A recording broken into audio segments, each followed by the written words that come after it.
Sans Totem. L'invité de Totem.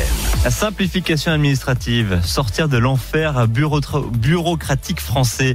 C'est le titre de la nouvelle étude de l'association des contribuables associés qui se penche sur la quantité de normes et de règles qui pèsent sur notre pays.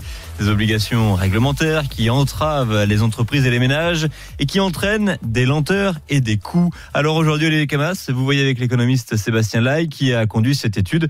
Pourquoi cette situation ? Sébastien Lai, bonjour. Bonjour. Pourquoi autant d'inflation normative en France, tant administrative que législative ? On a des textes comme le Code de la santé publique, par exemple. Alors là, c'est presque caricatural, qui double de volume tous les 15 ans avec chaque année 400 articles en plus. Alors on a les textes, on a les documents administratifs, bien évidemment, vos auditeurs connaissent probablement les fameux CERFA, vous savez combien de CERFA on a en France ? 1800 officiellement, en réalité il y en a certains où il y a plusieurs documents, donc c'est pratiquement 4000 documents administratifs que les Français peuvent potentiellement remplir. Écoutez, c'est un phénomène qui n'est pas nouveau, ça fait déjà à peu près 20 ans que le président du Conseil d'État parlait du droit bavard, de la logorrhée verbale aussi de la loi, et c'est un phénomène qui est véritablement ancré dans l'histoire de France. Nous avons un État centralisé, omnipotent, omniprésent, vous avez aussi une administration historiquement qui a été pléthorique en France, et on sait que quand la bureaucratie est laissée elle-même, elle crée, si vous voulez, sa propre norme, son propre empire en permanence. Mais on a aussi essayé sur les dernières années de réduire cette complexité administrative, et ce que nous avons essayé de faire dans cette étude, c'est de faire le point sur ce qu'on avait tenté,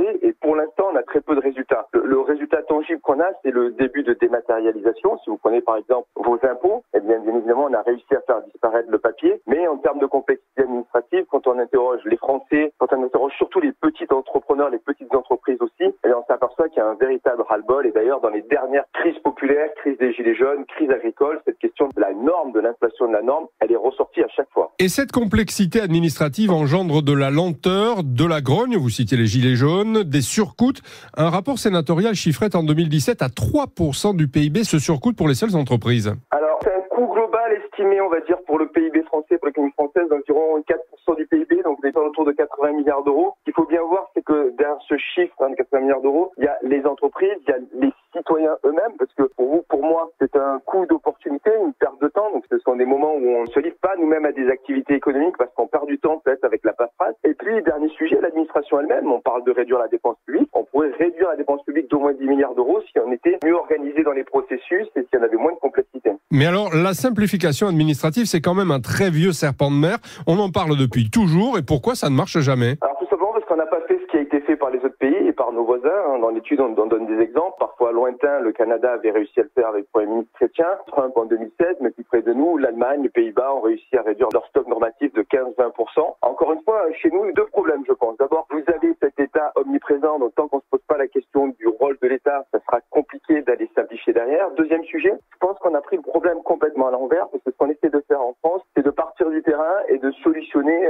chaque situation. Les agriculteurs, par exemple, il y a des choses qui sont faites en ce moment pour les agriculteurs. Mais comme le droit, il est aussi sécrété par en haut, si vous voulez, par les normes européennes, par des normes environnementales, ça ne marche jamais. Donc ce qu'il faut faire, c'est en réalité l'inverse, de se poser la question en haut de quels sont les principes généraux du droit, ce que la loi doit faire, et puis après, si vous voulez, renvoyer les détails finalement aux acteurs de terrain, aux élus locaux, aux entrepreneurs eux-mêmes. Donc éviter d'avoir une loi qui a cette ambition de tout définir dans les moindres détails. Donc à la fois nettoyer les codes, mais redéfinir les missions de l'État, c'est ça ? Les missions de l'État et aussi le rôle du politique, parce que les politiques eux-mêmes sont responsables de cette situation dans la mesure où chaque politique souhaite avoir son nom associé à une loi, à des normes nouvelles, et donc c'est un petit peu se réfréner et finalement faire confiance aux Français. Notre invité aujourd'hui, l'économiste Sébastien Lai, qui a conduit cette étude avec les contribuables associés. Merci beaucoup et bonne